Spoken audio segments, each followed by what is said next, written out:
حي على الفلاح.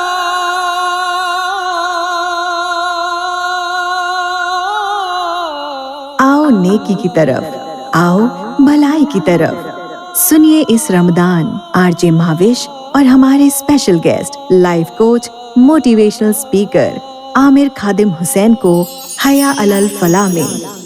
السلام علیکم لسنرز، آپ سن رہے ہیں FM 107 اور شو ہے یہ حیا علی الفلاح، رمضان کا خصوصی شو جس میں میں ہوں آپ کے ساتھ، آپ کی RJ مہاوش خان، اور میرے ساتھ اسٹوڈیوز میں موجود ہیں عامر خادم حسین صاحب. تو ویلکم کرتے ہیں. السلام علیکم سر. وعلیکم السلام ورحمۃ اللہ وبرکاتہ. جی، کیا حال چال ہے آپ کے؟ الحمدللہ. اچھا، آج کا ٹاپک تو بہت ہی زیادہ اہم ہے اور وہ یہ ہے کہ زندگی کس طرح سے گزاری جائے. ایک عجیب معاملہ ہے کہ دیکھا جائے تو ہم زندگی ہی گزار رہے ہوتے ہیں، لیکن اس کا صحیح طرح کا ڈھنگ ہمیں جو ہے نا کبھی کبھار تو عمر بھر نہیں آتا. ہمیں پتہ نہیں ہوتا کہ کس طرح ہم نے زندگی گزارنی ہے. ہر بندے کے ذہن میں یہ سوال ضرور ہوتا ہے کہ زندگی کو کس طرح سے گزارا جائے. ہر بندہ یہ سوچ رہا ہوتا ہے. کسی کی زندگی کو لے کے کسی اور طرح کی فلاسفی ہوتی ہے، کوئی کسی اور طرح سے زندگی کے بارے میں سوچتا ہے. کسی کو لگتا ہے اگر اس کی ساری من چاہی چیزیں اسے مل جائیں تو شاید اس کی زندگی بہت اچھی طرح سے گزر جائے گی. اس کی خواہشات پوری ہو جائیں تو اس کی زندگی بڑی اچھی طرح سے گزر جائے گی. کچھ لوگ اپنے بچوں کے لیے خواب دیکھ رہے ہوتے ہیں. تو یہ جو سلسلہ ہے وہ اسی طرح کا چلتا رہتا ہے. مختلف ادوار میں ہماری مختلف جو ہے نا کچھ ایسی ترجیحات ہوتی ہیں جو ہم اپنی زندگی کے لیے رکھتے ہیں. بہت کم لوگ ہوتے ہیں جو زندگی کے اصل مقصد تک پہنچ سکتے ہیں یا اصل مقصد کو پا لیتے ہیں. تو آج ہم اسی حوالے سے بات کریں گے کہ زندگی جو اللہ تعالیٰ نے ہمیں ایک بڑی نعمت دی ہے، بہت بڑا تحفہ دی ہے، تو کیوں دی ہے، کیا مقصد تھا اس کا؟ جی، یہ سوال تو جو ہے نا وہ دریا کو نہیں، سمندر کو کوزے میں بند کرنے کے مترادف ہے. لیکن بہرحال ہم اپنی سی کوشش کریں گے. جو اچھی بات ہمارے ذہن میں آئے گی اللہ کی طرف سے ہے، اور جو غلط بات ہے وہ ہمارے اپنے نفس کی طرف سے ہے. تو دیکھیں، آپ نے کہا نا کہ لوگ زندگی گزار تو رہے ہوتے ہیں، لیکن عام طور پہ دیکھا یہ گیا ہے کہ ہم زندگی بس گزار ہی رہے ہوتے ہیں، زندگی جی نہیں رہے ہوتے. بلکہ اس طرح بھی کہا جا سکتا ہے کہ زندگی ہمیں گزار رہی ہوتی ہے. تو فرق کیا ہے زندگی جینے میں اور زندگی گزارنے میں؟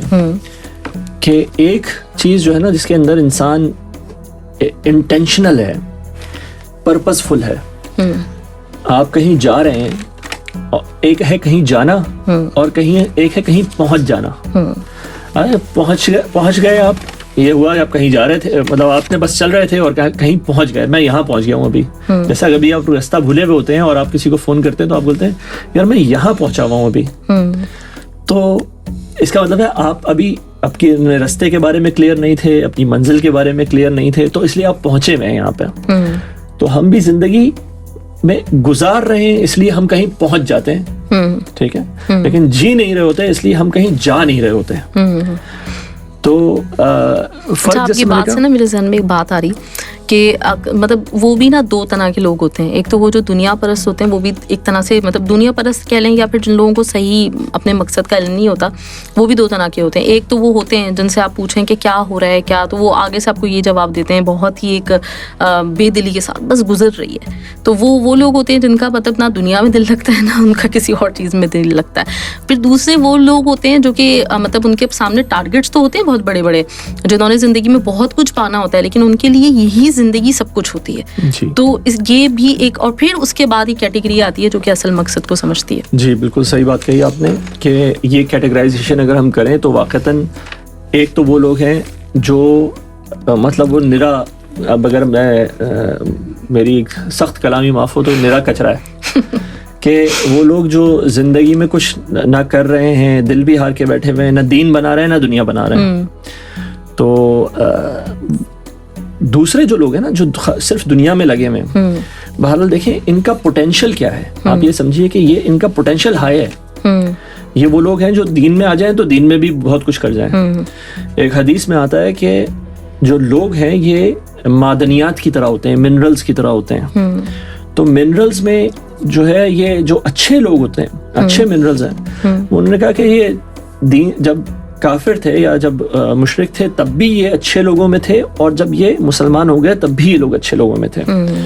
اس کی مثال آپ اس طرح لے لیجیے نا کہ جو نبی کریم صلی اللہ علیہ وسلم نے دعا مانگی، حضرت عمر بن خطاب یا عمر بن حشام ابو جہل، کہ اللہ ان دونوں میں سے ایک کو میری جھولی میں ڈال دے. تو اس کا مطلب کیا ہے؟ ہم دیکھ رہے ہیں کہ دونوں برابر ہیں.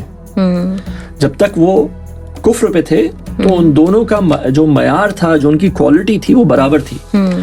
تو یہ اللہ تعالیٰ اور نبی کریم صلی اللہ علیہ وسلم ایک طرح سے یہ بتا رہے ہیں کہ وہ لوگ جو صرف دنیا میں ہیں لیکن وہ یہ کوششیں کر رہے ہیں باقاعدہ ایک عزم کے ساتھ, ایک ہمت کے ساتھ, ایک انٹینشن کے ساتھ, تو یہ کوئی یہ معمولی لوگ یہ بھی نہیں ہیں.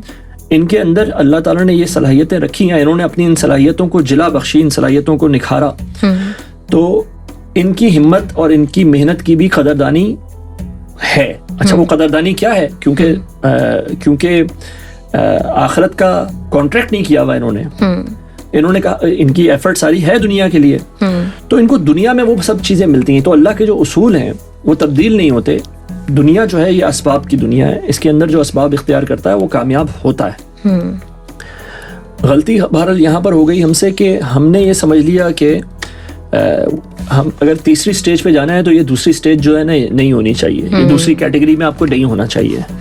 آپ کو دنیا سے کوئی غرض ہی نہیں ہونی چاہیے. یہ جبکہ میرے پاس کچھ نوجوان لوگ بھی آتے جاتے رہتے ہیں, تو وہ یہی سوال مجھ سے پوچھ رہے ہوتے ہیں کہ جی ہم کیا کریں, ہم پھر اپنی پڑھائی چھوڑ دیں, ہم اپنی نوکریاں چھوڑ دیں. میں کہتا ہوں بھائی کیوں؟ آپ اپنی نوکری کریں, آپ اپنی پڑھائی کریں اور بہترین طریقے سے کریں. آپ اپنی نوکری کریں اور ایسے کریں کہ لوگ ہیں یار دیکھو مسلمان ایسے کام کرتے ہیں. جیسے آج ہمارے ذہنوں میں دیکھیں ہم کہتے ہیں جی جرمن قوم کیسی ہوتی ہے؟ وقت کی پابند, ڈسپلن. چائنیز قوم کیسی ہوتی ہے؟ جاپنیز قوم کیسی ہوتی ہے؟ مسلمان کیسے ہوتے ہیں؟ ٹھیک ہے. اب اور مسلمانوں کو کیسا ہونا چاہیے تھا؟ آپ سوچیں تو صحیح کہ اللہ تعالیٰ نے ہمیں کتنا وقت کا پابند بنایا تھا. 5 نمازیں پلرز کی طرح ہمارے دل کے اندر پوری گڑی ہوئی ہیں. ان 5 نمازوں کے ارد گرد تم نے اپنی زندگی بنانی ہے. پھر اللہ تعالیٰ نے بتا دیا ہے کہ 5 نمازیں اپنی مرضی سے ادھر ادھر نہیں کر سکتے ہیں. یہ جو ہے یہ تمہارے اوپر فرض ہیں کتابم موقوتا, وقتوں کے اوپر, ان کے وقت کے اوپر فرض ہیں. اچھا, وقت کے اوپر فرض ہیں تو مسلمان کے تو پاس ایک چلتی پھرتی کلاک ہے آل دا ٹائم. لیکن ہم نے چونکہ یہ سمجھا کہ جی یہ جو ہمارا غلامی کا دور ہے نا, جس کے اندر اقبال کہتے ہیں کہ غلامی میں بدل جاتے ہیں قوموں کے ضمیر یا قوموں کے مزاج, تو ہمارے مزاج بھی یہ غلامی میں تبدیل ہو گیا ہے. یہ جو ایک وقت کی غلامی ہم نے کاٹی ہے کہ ہمیں یہ لگنے لگا جی یہ وقت کی پابندی تو انگریز کی وہ ہے, تو اب کوئی ذرا سا وقت کا پابند ہو جائے تو اس کو ہم کہیں گے یہ ٹائم پیس یا پھر انگریز. حالانکہ یہ تو ہمارا دین ہمیں بتا رہا ہے کہ یہ کام آپ نے کرنے تھے. تو جو الٹیمیٹ پرپز ہے, جو زندگی کا اصل مقصد ہے, دیکھیں وہ کیا ہے؟ وہ اللہ تعالیٰ کی عبادت ہے. اللہ تعالیٰ نے کہا وَمَا خَلَقْتُ الْجِنَّ وَالْإِنسَ إِلَّا لِيَعْبُدُونَ. ہم نے جنوں اور انسانوں کو پیدا اس لیے کیا تھا کہ وہ عبادت کریں. اچھا, اس سے ہمارے ہاں ایک غلط فہمی جو پیدا ہوتی ہے وہ یہ ہے کہ عبادت کا مطلب ہے کہ ہم نمازیں پڑھیں, ہم روزے رکھیں, ہم حج کریں, ہم زکاتیں دیں. لیکن یہ عبادت کا ایک لمیٹڈ, ایک کم مفہوم ہے. اس کے اندر ایک کوتاہی ہے, کمی ہے. عبادت تو یہ ہے کہ اللہ کے بندے بن جاؤ. اچھا, ہم نمازیں پڑھتے ہیں لیکن اللہ کے بندے نہیں بنتے. ہم روزے رکھتے ہیں لیکن اللہ کے بندے نہیں بنتے. یعنی کہ روزے کے اندر ہم نے بھوک پیاس برداشت کر لی, روزہ ختم ہوتے ہی ہم کہتے ہیں جی وہ سب کام ہمارے اوپر حلال ہو گئے جو کہ پہلے بھی حرام تھے. وہ جو دیکھیں نا, ہم رمضان کے اندر بہرحال کچھ احتیاطیں شروع کر دیتے ہیں, کچھ برائیاں چھوڑ دیتے ہیں, لیکن جو خدا رمضان کا خدا ہے وہی رمضان کے بعد والے مہینوں کا بھی خدا ہے. تو ہم کیا کر رہے ہیں؟ ہم شاید رمضان کے بندے بن رہے ہیں, یا ہم رمضان میں اللہ کے بندے بن رہے ہیں خالی, کیونکہ اللہ تو وہیں پر ہے رمضان کے بعد بھی. تو ہم اللہ کے بندے نہیں بن پا رہے, ہم اپنے آپ کو اللہ کے سامنے سبمٹ نہیں کر پا رہے. اصل مقصد تھا یہ. ٹھیک ہے, تو عبادات جتنی بھی ہیں یہ عبادت نہیں ہے. نماز, روزہ, حج, زکات عبادت نہیں ہے. یہ عبادت کے مظاہر ہیں, یہ عبادت کے طریقے ہیں. ان کو کہا گیا کہ مراسم عبودیت. ہم کس طرح اپنی ابدیت ظاہر کرتے ہیں، ان کی رسمیں ہیں کچھ اللہ تعالیٰ نے بتا دی ہمیں. تو اصل عبادت کیا ہے کہ ہم اللہ کے بندے بنے ہوئے ہوں 24 گھنٹے ہر وقت کے اس کے غلام. اور ان 24 گھنٹوں میں ہمیں بہرحال اپنی معاش بھی کمانی ہے. لازم ہے، انسان اللہ تعالیٰ نے انسان کے ساتھ پیٹ لگایا ہوا ہے تو معاش کمانی ہوگی نا. اچھا معاش کمانی ہے تو اس کا مطلب ہے بازار جانا پڑے گا. حالانکہ کہا گیا کہ بازار جو ہے وہ بری ترین جگہ ہیں، ٹھیک ہے، لیکن جانا پڑے گا. اب اس بازار کے اندر کیا ہوگا؟ جھوٹ ہوگا، خیانت ہوگی، چوری ہوگی، کم ناپ تول ہوگا. اس سب بازار اور اس خرابے کے اندر رہ کے، اس شیطان کے کارخانے کے اندر رہ کے آپ کا امتحان یہ ہے، میرا امتحان یہ ہے کہ ہم کس طرح اللہ کے بندے بنے رہتے ہیں وہاں پہ بھی. اسی طرح جس طرح ہم مسجد میں اللہ کے سامنے ہاتھ باندھ کے کھڑے ہوتے ہیں، اسی طرح ہم بازار میں اپنے اندر سے اللہ کے سامنے ہاتھ باندھ کے کیسے کھڑے رہ سکتے ہیں. یہ ہے وہ عبادت جو ہماری تخلیق کا مقصد تھی. یعنی کہ 24 گھنٹے ہم اللہ کے سامنے کھڑے ہوئے ہیں. تو میں جب اپنے بچوں سے بات کر رہا ہوں، جب میں اپنی بیوی سے بات کر رہا ہوں، جب میں اپنے دوست سے، اپنے بھائی سے، اپنے رشتہ دار سے بات کر رہا ہوں، جب میں ایک انجان آدمی سے بات کر رہا ہوں، جب میں ایک مسلمان سے بات کر رہا ہوں، جب میں اپنے ساتھ بیٹھنے والے صاحب بالجم، اب کے ساتھ بیٹھنے والے بندے سے میں بات کر رہا ہوں، تو میں اللہ کا بندہ بن کے اس سے بات کر رہا ہوں. میرے اندر فرعونیت نہیں ہے، میرے اندر قارونیت نہیں ہے، میرے اندر کوئی تکبر نہیں ہے. یہ سب چیزیں اللہ تعالیٰ کو ہم سے مطلوب تھیں. اگر ایسا ہوتا تو آپ سوچئے کہ یہ 1.5-2 ارب مسلمان اگر یہ اللہ کے بندے بنے ہوئے ہوتے، ممکن نہیں تھا کہ یہ 7 ارب لوگ جو ہیں یہ اللہ کے بندے نہ بن جاتے ہیں. ہم سے پہلے والی قومیں، ہم سے پہلے والے جو ہمارے اسلاف تھے، وہ دین کو یہاں سے دنیا کے ایک کونے سے دوسرے کونے تک کیسے لے کے چلے گئے؟ کیونکہ وہ اللہ کے بندے بنے ہوئے تھے. ان کے ساتھ جو معاملہ کرتا تھا وہ کہتا تھا بھائی یہ کون لوگ ہیں؟ یہ تو لگتا ہے کہ آسمانوں سے اترے ہیں. ان کے عمل کو دیکھ کے، ان کے افعال کو دیکھ کے لوگ کہتے تھے کہ بھائی ان لوگوں جیسا ہونا چاہیے. آپ سوچئے کہ وہ جو تاتار آئے، منگولز آئے، پورے مسلمانوں کو تحقیق کر دیا ایک سرے سے دوسرے سرے تک. لیکن پھر اس کے بعد کیا ہوا؟ اسلام کی جو اخلاق جو اس کا ہے، جب وہ ان کے درمیان رہنے لگے، اسلام نے فتح کر لیا ان کو. ٹھیک ہے، تو دین میرے اور آپ کے پھیلانے سے تو نہیں پھیلتا، اصل تو بات اللہ ہی پھیلاتا ہے. لیکن میں اور آپ ریپرزینٹیٹیو ہیں اس دین کے. تو ہماری زندگی کا مقصد یہ ہے، میری زندگی کا مقصد تیرے دین کی سرفرازی. اصل بات ہے تیرا دین سرفراز ہو، تیرا دین اوپر ہو، تیرا دین بلند ہو. میں اسی لیے مسلمان، میں اسی لیے نمازی، میں نماز پڑھ اس لیے رہا ہوں تاکہ اللہ تعالیٰ مجھے یہ ہمت دے. اللہ تعالیٰ کہتے ہیں یا ایھا الذین آمنوا، اے لوگوں جو ایمان لائے ہو، استعینوا بالصبر والصلاۃ، مدد لو صبر سے اور صلاۃ سے. کس چیز کے لیے مدد؟ مدد تو کسی چیز کے لیے چاہیے ہوتی ہے. بالکل. تو نماز میں ہم مدد ہمیں تو نماز پڑھنے کے لیے مدد چاہیے. آج ہم تو نماز پڑھنے کے لیے مدد ڈھونڈ رہے ہیں. اللہ کہہ رہا ہے نماز سے مدد لو. میں اسی لیے مسلمان، میں اسی لیے نمازی. میری نماز کا مقصد یہ ہونا چاہیے کہ میں اللہ کا بندہ بن جاؤں، میں اللہ کے دین کے لیے کھڑا ہونے والا بن جاؤں، میں اس کے دین کو بلند کرنے کے لیے، اس کو سرفراز کرنے کے لیے کام کرنے والا بن جاؤں. اس کام کے لیے مجھے کاروبار بھی کرنا پڑے گا. میرے امپلائیز ہوں گے تو میں ان کو اللہ کے دین کی بات بتا سکوں گا اپنی مرضی سے. اس کے لیے مجھے حکومتیں بھی چلانی پڑیں گی، اس کے لیے مجھے سیاست بھی کرنی پڑے گی، اس کے لیے مجھے سوشل سروس بھی کرنی پڑے گی، اس کے لیے مجھے سب کام کرنے پڑیں گے جو اللہ نے مجھ پہ فرض کیے اور جو بندوں کی بھلائی کے کام ہے. تو اللہ کی دیکھیں نا، یہ کائنات اللہ تعالیٰ نے ہمیں کیا بنا کے بھیجا تھا؟ اللہ تعالیٰ نے کہا تھا کہ وَإِذْ قَالَ رَبُّكَ لِلْمَلَائِكَةِ إِنِّي جَاعِلٌ فِي الْأَرْضِ خلیفہ، میں خلیفہ بنانے جا رہا ہوں اس زمین کے اوپر. تو زمین کے اوپر خلیفہ ہے نا. خلیفہ کا کام کیا ہوتا ہے؟ حضرت ابو بکر خلیفہ بنے، آپ نے کیا کیا؟ آپ نے اللہ کے قانون کو نافذ کیا. بالکل. حضرت عمر خلیفہ بنے، آپ نے کیا کیا؟ آپ نے اللہ کی دین کی سرفرازی کے لیے کام کیا. حضرت عثمان غنی بنے، حضرت علی بنے، اور باقی کے جتنے خلفاء آئے بعد میں، ان کے ساتھ بھی کام جو ان سے مطالبہ تھا وہ یہی تھا کہ دین کی سرفرازی ہو. میں اور آپ بھی تو انسان ہیں. ہمارے متعلق فرشتوں نے کہا تھا نا کہ بھائی یہ کیا بنانے جا رہے ہیں آپ، یہ تو فساد کرنے جائے گا. تو ہماری زندگی کا مقصد یہ بن گیا کہ ہم اللہ کے نائب ہیں اس زمین کے اوپر. ہم اس جیسے بنے، اس جیسی کوششیں کریں. آسمان میں نائب نہیں ہیں ہم. مرنے کے بعد ہم لوگ کام نہیں کرنے والے ہوں گے. یہ جتنے بھی عمل ہیں وہ اس دنیا کے اندر کرنے ہیں.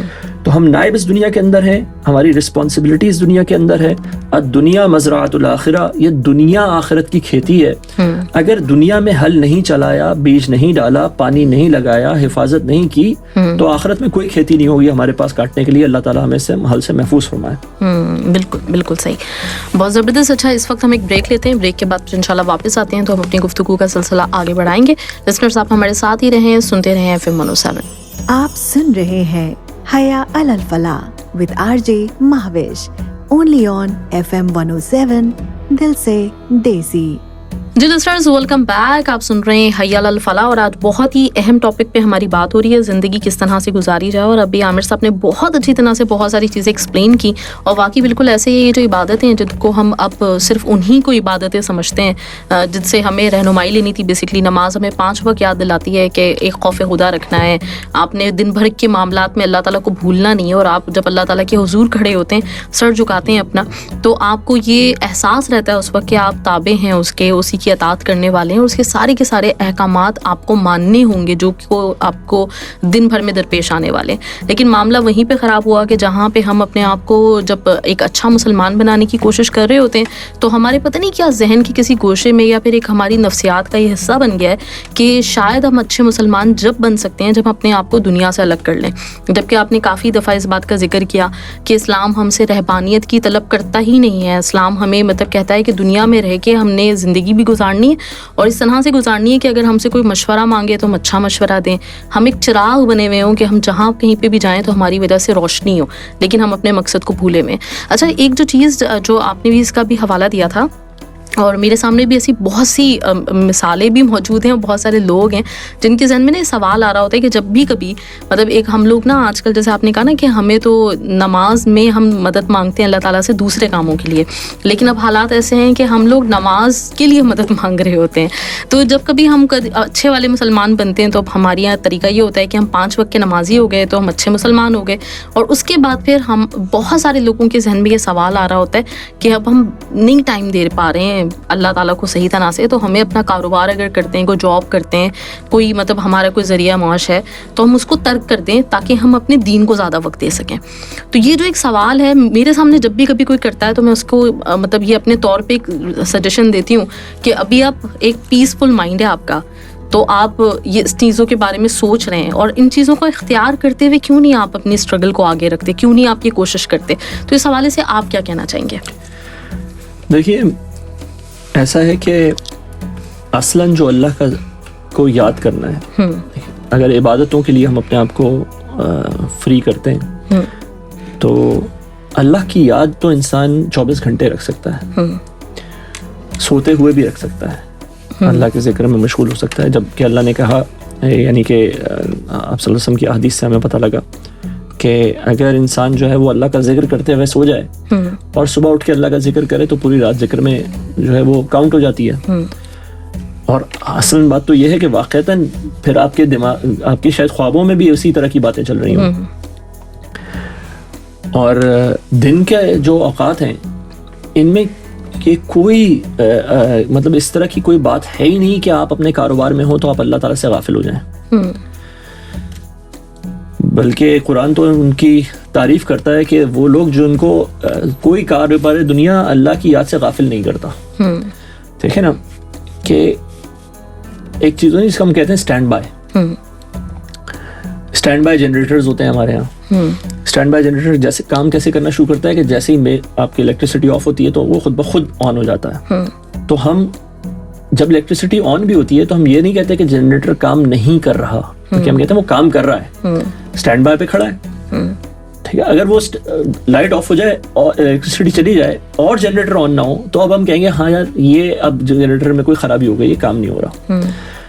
تو ہم اسٹینڈ بائی پہ ہیں. آپ اپنا کاروبار کیجیے, کاروبار کے اندر اللہ کو یاد اس طرح رکھیے کہ اپنے کاروبار میں بیماری نہ کریں, سچائی کے ساتھ کام کریں, دوسرے کا حق نہ ماریں, دیانت اور باقی اصولوں کو اپنائیں. اور جب اللہ تعالیٰ کی طرف سے آواز آئے نا حیا علی الصلاح, حیا علی الفلاح, تو اٹھ جائیں. تو آپ اٹھ گئے نا تو اس کا مطلب کیا ہوا آپ ظہر کی نماز پڑھ کے کام پہ واپس آئے تھے, عصر کی نماز کے لیے کھڑے ہو گئے, اذان جیسے ہوئی, تو مطلب کیا ہوا کہ درمیان کا وقفہ بھی جو تھا, اور آپ نے درمیان کے وقفے میں کوئی ایسا کام نہیں کیا, اپنی سمجھ کے مطابق اپنے اللہ تعالیٰ کے جو بھی قوانین ہیں ان کو فالو بھی کیا, تو ہم تو اسٹینڈ بائی کی پوزیشن میں تھے, ہم تو عبدیت کی پوزیشن میں تھے, ہم تو سارا وقت عبد بنے ہوئے تھے کہ جب اللہ تعالیٰ کا حکم دے گا ہم کھڑے ہو جائیں گے. ہم سو رہے تھے, اللہ تعالیٰ کا حکم آیا الصلاۃ خیر من النوم, تو کھڑے ہو گئے. تو یہ ساری رات بھی اسٹینڈ بائی میں گزری. تو ایک تو بات یہ ہو گئی. اس میں مجھے ایک پنجابی کا ایک محاورہ ہے غالباً, مجھے بہت اچھا لگتا ہے. وہ کہتے ہیں کہ ہتھ کارول دل یارول, کہ ہاتھ جو ہے وہ کام میں لگا ہوا ہے, کچھ بندہ کھود رہا ہے, کچھ ٹھیک کر رہا ہے, کوئی مشین بنا رہا ہے, ہاتھ کام میں لگا ہوا ہے, لیکن دل یار کے ساتھ لگا ہوا ہے, دل میں یار بسا ہوا ہے. تو ہمارا جو اللہ تعالیٰ جو ہے, جس سے جو ہمارا اصل محبوب ہے, لا مطلوب الا اللہ لا محبوب الا اللہ, اللہ کے سوا کوئی محبوب ہونا نہیں چاہیے. تو اب وہ ہمارا محبوب ہے, تو ہمارے دل میں ہر وقت ہونا چاہیے. ہمارا ہاتھ کام میں لگا ہوا ہو, لگا رہنے دیں, اللہ کی یاد ہی نا. تو دیکھیں اللہ کی یاد, ہم سمجھتے ہیں اللہ کا ذکر کیا ہے, سبحان اللہ کہہ رہے ہیں تو اللہ کا ذکر ہو رہا ہے. ذکر کا اصل مطلب ہوتا ہے یاد کرنا. آپ کا ہی ذکر ہو رہا تھا, ہم آپ کو یاد کر رہے تھے, تو اللہ کے ذکر کا مطلب کیا ہوا, اللہ کو یاد کرنا. اگر میرے سامنے, میں اپنا کاروبار میں لگا ہوا ہوں اور میرے سامنے ایک اپرچونٹی آتی ہے کہ میں بے ایمانی کر لوں تو 10 کما لوں گا, بغیر بے ایمانی کے 2 کماؤں گا. میں نے کہا کہ میں 2 کماؤں گا کیونکہ اللہ کا حکم ہے بے ایمانی نہ کرو. تو کیا میں نے اللہ کو یاد کیا یا نہیں کیا؟ بالکل. ٹھیک ہے, بالکل. میں اس طرح کی کسی بھی برائی سے اپنے آپ کو روکا تو میں نے اللہ کو یاد کیا. میں نے کسی بھی اچھائی کو اختیار کیا کیونکہ اللہ کا حکم ہے, تو میں نے اللہ کو یاد کیا. تو اللہ کی یاد کے لیے آپ کو کوئی الگ سے بہت کوئی ٹائم نکالنے کی ضرورت نہیں ہوتی. اچھا, لیکن ہیونگ سیڈ دیٹ, اس بات کو کہہ دینے کے بعد اپنے اوقات کار کو فارغ کرنا اللہ کے کسی بھی کام کے لیے, چاہے وہ اللہ کے ذکر کے لیے, چاہے عبادت کے لیے, چاہے عبدیت کے لیے, یہ ایک اچھا عمل ہے. اور یہ عمل ہمیں اختیار کرنا چاہیے جتنا ممکن ہو. اس کے لیے کیا کیا جائے کہ ہم اپنی ضرورتوں کو محدود کریں, اپنے لائف سٹائلز پہ کمپرومائز کریں. جب تک لائف سٹائل ہمارا آئیڈیل بنا رہے گا تو دیکھیں اس کا کوئی کنارہ ہے نہیں. انسان پھر اس میں جتنا چلتا رہے, وہ اس کے پاس لگژری گاڑیاں آ جائیں گی, ان لگژری گاڑیوں سے آگے چلیں گے تو یاچز آ جائیں گی, یاچز سے آگے چلیں تو پرائیویٹ پلینز آ جائیں گے, پرائیویٹ پلینز آ جائیں گے تو اس کے آگے 2 آ جائیں گے. یہ کہانی کبھی ختم نہیں ہونے والی. اور اللہ تعالیٰ اس کے متعلق کہتے ہیں ایسی ریٹ ریس میں بھاگنے والوں کے لیے کہ الہاکم التکاثر, کہ ہلاک کر ڈالا تمہیں ایک دوسرے سے آگے نکل جانے کی خواہش نے. آگے کیا ہے, آگے تو حتی زرتم المقابر, حتیٰ کہ یہاں کہ تم اپنی مقابر, اپنی قبروں کو جا دیکھے. تو آسان بات یہ ہے کہ دنیا کو ترک کر کے آخرت نہیں ہوتی, بیوی بچوں کو ترک کر کے آخرت کے لیے کوشش نہیں کی جاتی. ان بیوی بچوں کو, یہ بھی تو آپ کا ایسٹ ہے اس آخرت کے لیے. میں مر جاؤں گا تو میرے بچے ہی تو میرا ایسٹ رہ جائیں گے دنیا کے اندر. میرا جو ثواب جاریہ ہے وہ تو انہی کے تھرو آئے گا میرے پاس. تو پھر میرا اگر کوئی کاروبار ہے اس سے کسی کو ابھی بھی فائدہ ہو رہا ہے, میرے لیے ثواب ہے, ایک مسلسل ثواب, صدقہ جاریہ کی ایسی کیفیت ہے. اور اس طرح کے بہت سارے کام. تو بہرحال یعنی کہ یہ کوئی ایسا عمل نہیں ہے کہ آپ اگر دین کی طرف آنا چاہتے ہیں تو دنیا کو ترک کر کے ہی آنا ہے, بلکہ یہ دنیا جو ہے اس برتنے کی چیز ہے. اللہ تعالیٰ پوچھتے ہیں کہ بھائی بتاؤ وہ کون ہے جس نے حرام کر دی اللہ کی بنائی ہوئی زینتیں, اچھا لباس, اچھا کھانا, اچھا پینا, اچھا رہنا. بلکہ پسند کیا گیا ہے کہ اگر انسان کے پاس اللہ تعالیٰ نے اس کو نوازا ہے تو اس کا اثر اس کے جسم پہ, اس کے چہرے پہ ظاہر ہو, اس کی زندگی سے ظاہر ہو کہ جی ہاں ٹھیک ہے یہ شخص تھوڑا مالدار ہے. تو کوئی غریب اس کی طرف دیکھے بھی تو صحیح. ہمارے ہاں تو بہرحال عجیب و غریب معاملات ہوتے ہیں, لیکن تو دولت بذات خود بری چیز نہیں, کاروبار بذات خود بری چیز نہیں. ہاں اب ہم نے جس طرح سے دولت کمانے کا ڈھنگ اختیار کر لیا, کاروبار بنانے کا ڈھنگ اختیار کر لیا کہ جی اس میں تو جھوٹ لازمی ہے, اس میں تو خیانت لازمی ہے, اس میں تو سود لازمی ہے. تو اس طرح کے جب ہم اگر ہم نے اپنے لیے قوانین بنائے تو لازماً پھر یہ چیزیں جو ہیں وہ مشکلات میں ڈالنے کا سبب بنتی ہیں. صحیح. تو لسنرس یہاں پہ ہم ایک بریک لیں گے, بریک کے بعد پھر واپس آتے ہیں. سلسلہ ہم جاری رکھیں گے اپنا, زندگی کا مقصد اصل کیا ہے, اس پہ ہماری بات چیت چل رہی ہے. آپ لوگ ہمارے ساتھ رہیے. آپ سن رہے ہیں حیا علی الفلاح with RJ Mehwish, only on FM 107 دل سے دیسی.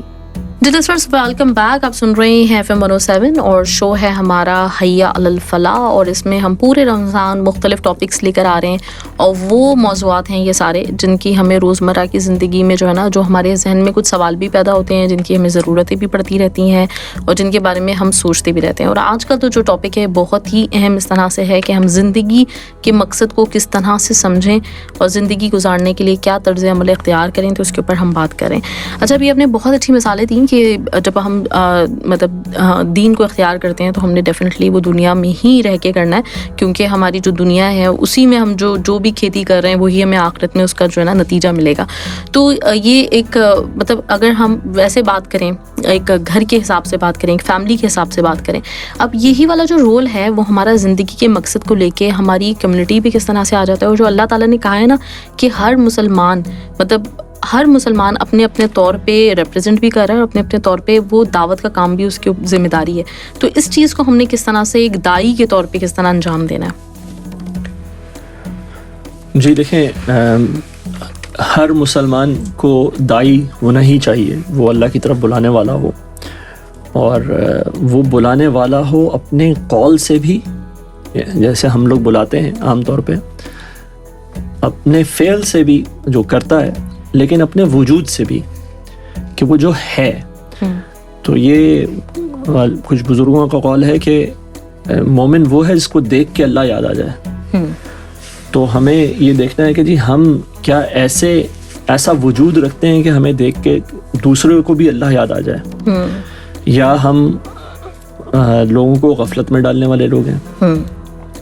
بہرحال اگر ہم دیکھیں کہ سورہ عصر میں بیان ہوا کہ انسان کی جو اس کو کہا گیا کہ لوازم نجات کے لازمی طریقے جو اسٹیپس ہیں وہ, تو ان میں بتایا گیا کہ ان الانسان لفی خسر. پہلے تو بتا دیا کہ نجات انسان کی عام طور پر نہیں ہے, ایک انسان وہ جو بائی ڈیفالٹ جی رہا ہے نا, جو زندگی کو بس گزار رہا ہے اور کہتا ہے کہ جی گزر رہی ہے, تو وہ تو خسارے میں جا رہا ہے. کیونکہ اللہ تعالیٰ نے ہمیں یہاں پہ بھیجا تو ایک وقت دے کے بھیجا, یہ ہماری کرنسی ہے اس دنیا کی. اس کرنسی کو ہمیں بہترین طریقے سے انویسٹ کرنا ہے, تو اس انویسٹمنٹ کا ریٹرن ہمیں آخرت میں ملے گا. اچھا, اگر ہم نے اس کرنسی کو تللو میں اڑا دیا تو ظاہر سی بات ہے کہ آخرت میں جو ہے انویسٹمنٹ کا ریٹرن تو کیا ملنا ہے, بلکہ پوچھ گچھ ہو جائے گی کہ بھائی وہ جو کیپٹل آپ کو دیا تھا, جو پیسے آپ کو دے کے بھیجا تھا دنیا میں, وہ تو واپس کرو. تو اس لیے بتایا گیا کہ سب سے پہلے سوال جو ہوگا, انسان ہل نہیں سکے گا جب تک کہ اس سے یہ سوال نہ ہو جائیں اور وہ جواب نہ دے ان کے کہ بھائی عمر کہاں گزاری, جوانی کہاں گزاری, صحت کیسے استعمال کی, علم کیسے استعمال کیا, دولت کہاں استعمال کی, یہ سب کیا ہیں؟ یہ سب وہ کرنسیز ہیں جو اللہ تعالیٰ ہمیں دے کے بھیجی ہیں. تو انسان خسارے میں رہ جائے گا, وہ تو پریشان ہو جائے گا, میں ان سب چیزوں کا جواب کیا دوں گا. لیکن الا الذین آمنوا, سوائے ان کے, خسارے میں اب کون لوگ نہیں ہیں سوائے وہ جنہوں نے ایمان لائے, وعملوا الصالحات, اور عمل صالح بھی کیے. صرف ایمان لانے سے ہی نجات نہیں ہو رہی, کہ صرف ایمان لانے سے ہی خسارے سے ختم نہیں ہو رہے, بلکہ وہ ایمان لانے کے ساتھ وعملوا الصالحات بھی کیے, نیک اعمال بھی کیے.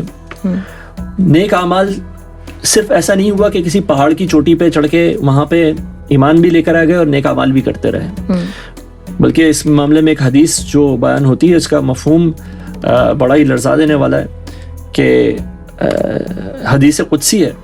یعنی کہ اللہ تعالیٰ فرماتے ہیں, آپ صلی اللہ علیہ وسلم نے فرمایا کہ اللہ تعالیٰ فرماتے ہیں کہ ایک دفعہ اللہ نے حضرت جبریل علیہ السلام کو حکم دیا کہ فلانی بستیوں کو جا کے الٹ دو, یعنی کہ ان بستیوں میں اتنے گناہ بڑھ گئے ہیں کہ اب ان کے اوپر عذاب آنا چاہیے, تو ان کو الٹ دو. تو حضرت جبریل علیہ السلام نے عرض کیا کہ اے اللہ, وہاں تو تیرا ایک ایسا بندہ بھی رہتا ہے جس نے تیری کبھی پلک جھپکنے کے برابر بھی معصیت نہیں کی, کبھی اتنا بھی گناہ نہیں کیا جتنا ایک پلک جھپکنے پر ہوتا ہے. تو اللہ تعالیٰ نے فرمایا کہ بستی کو پلٹو پہلے اس پر, پھر دوسروں پر, کیونکہ اس کا چہرہ کبھی میری غیرت میں متغیر نہیں ہوا, اس کے چہرے کا رنگ تبدیل نہیں ہوا کہ معاشرہ اس نہج پہ پہنچ گیا کہ جہاں پہ لوگ اتنے گناہ بڑھ گئے کہ اللہ تعالیٰ نے عذاب کا فیصلہ کیا ہوا ہے, یہ کہیں اکیلا بیٹھا اپنی عبادتوں میں لگا ہوا ہے.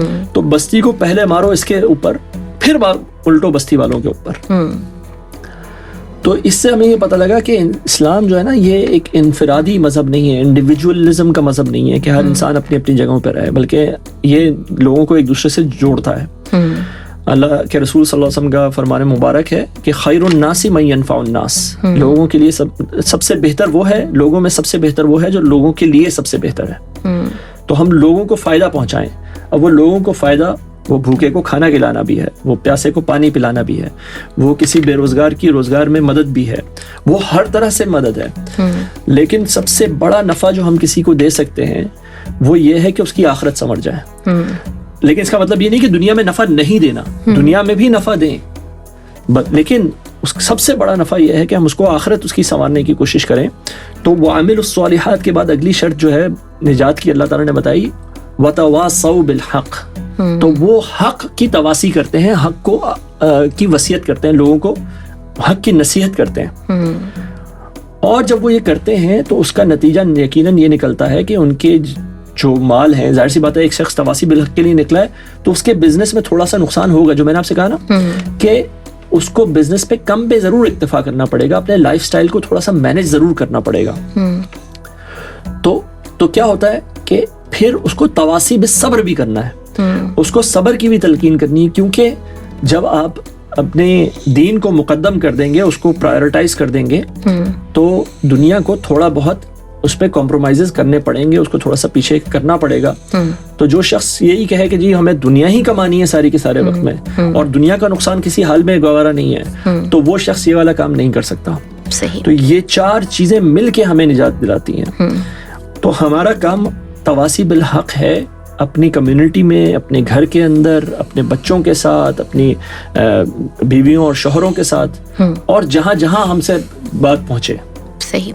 اچھا, تھوڑا سا وقت مختصر ہے لیکن ایک سوال میں کرنا چاہوں گی. آج کل کا جو مطلب جو حالات ہیں الحمدللہ اس میں ایک بہت اچھی اور بہترین بات یہ ہوئی ہے کہ دین کی طرف بہت سارے مطلب ینگسٹرز, ٹین ایجرز, اسٹوڈنٹس آ رہے ہیں. تو ان کا بھی آج کل کے حالات کو, خاص طور پہ جو اس وقت کرنٹ سچویشن ہے دنیا کی, اور جتنے ہمارے سامنے ہی مظالم ہو رہے ہیں, جس طرح کی جو حالات ہیں جن پہ ہم اپنے طور پہ اپنے آپ کو بہت بے بس سمجھ رہے ہوتے ہیں, تو وہاں پہ اسٹوڈنٹس جو بھی پڑھ رہے ہیں, تو اسکولز میں پڑھ رہے ہیں, ان کے ذہن میں یہ سوال آ رہا ہوتا ہے کہ ہم کیا کر سکتے ہیں, ہمارا کیا رول ہے, کس طرح سے ہم جو ہے نا مطلب ہمارے سامنے چیزیں ہو رہی ہیں لیکن ہم بے بس ہیں, تو کیا ہم بے بس ہی رہیں گے, ہمارا کچھ رول یقیناً مطلب اللہ تعالیٰ نے رکھا ہے.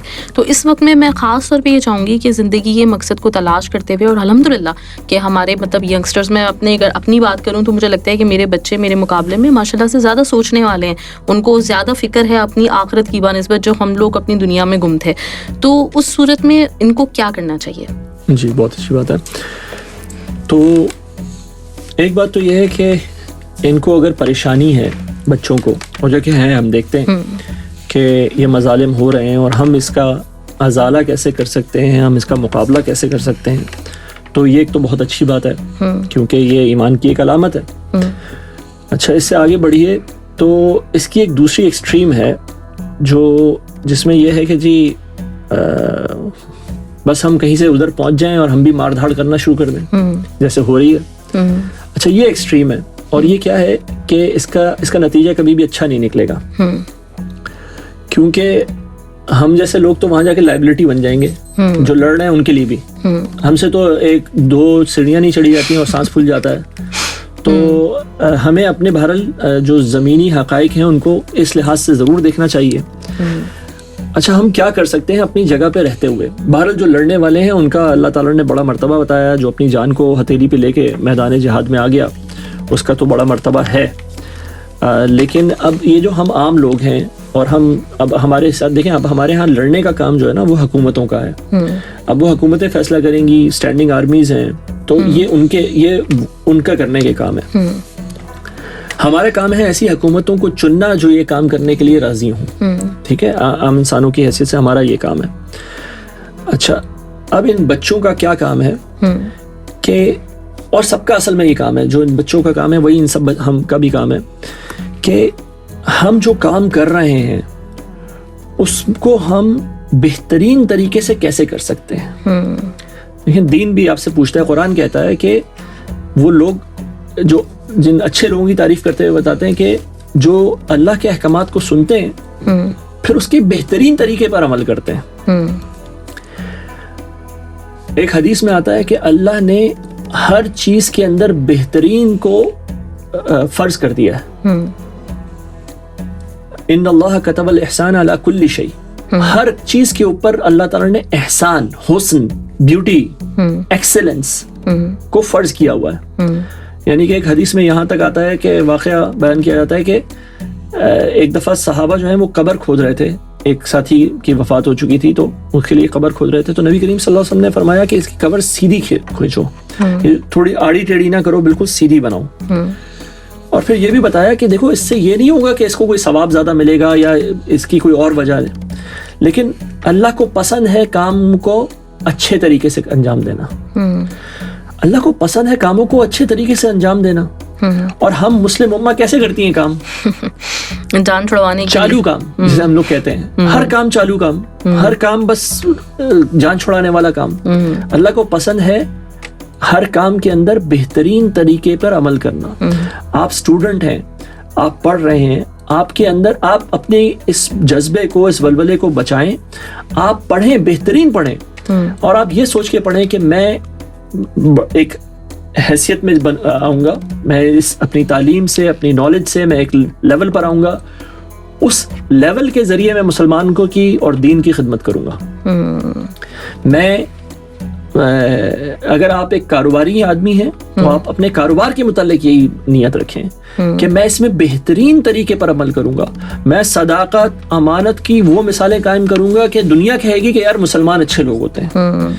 ہم لوگوں سے یہ چیز بالکل انفارچونیٹلی مسنگ ہے کہ دین تو ہمیں یہ کہہ رہا ہے کہ ہمیں ہر چیز کے اندر ایکسلنس کو پرسو کرنا ہے, ایکسلنس کی تلاش کرنی ہے. تو ان بچوں کے لیے بھی اور بڑوں کے لیے بھی, سب کے لیے یہی میسج ہے کہ دیکھیں زندگی کا مقصد جو ہے وہ بڑا والا مقصد وہی ہے کہ ہمیں آخرت میں کامیابی چاہیے. آخرت کی کامیابی کا رستہ جو ہے وہ اس دنیا سے ہو کے جاتا ہے, اور اس دنیا میں جو کام ہم کرتے ہیں ہمیں ان میں بہترین طریقے سے کام کرنا ہے. اگر آپ ریسرچر ہیں تو آپ بہترین طریقے سے ریسرچ کریں, اگر آپ طالب علم ہیں تو بہترین طریقے سے علم حاصل کریں. ہم نے یہ جو کارنرز کٹ کیے ہیں ہر جگہ پہ, ہم نے یہ جو شارٹ کٹس ڈھونڈے ہیں, اس کا نتیجہ ہے کہ ہم وہاں ہیں جہاں کے ہم ہیں. اللہ تعالیٰ ہمیں اس حال سے محفوظ رکھے. صحیح. چلے جی, بہت خوبصورت گفتگو, آج بھی آپ نے بہت اچھی طرح سے گائیڈ کیا لسنرز, اور یقیناً آپ لوگ بھی بہت کچھ سیکھ رہے ہوں گے. تو سنتے رہیں, انشاءاللہ تعالیٰ کل آپ سے پھر ملاقات ہوتی ہے. آج تک کے لیے اتنا ہی, ہماری طرف سے اللہ حافظ.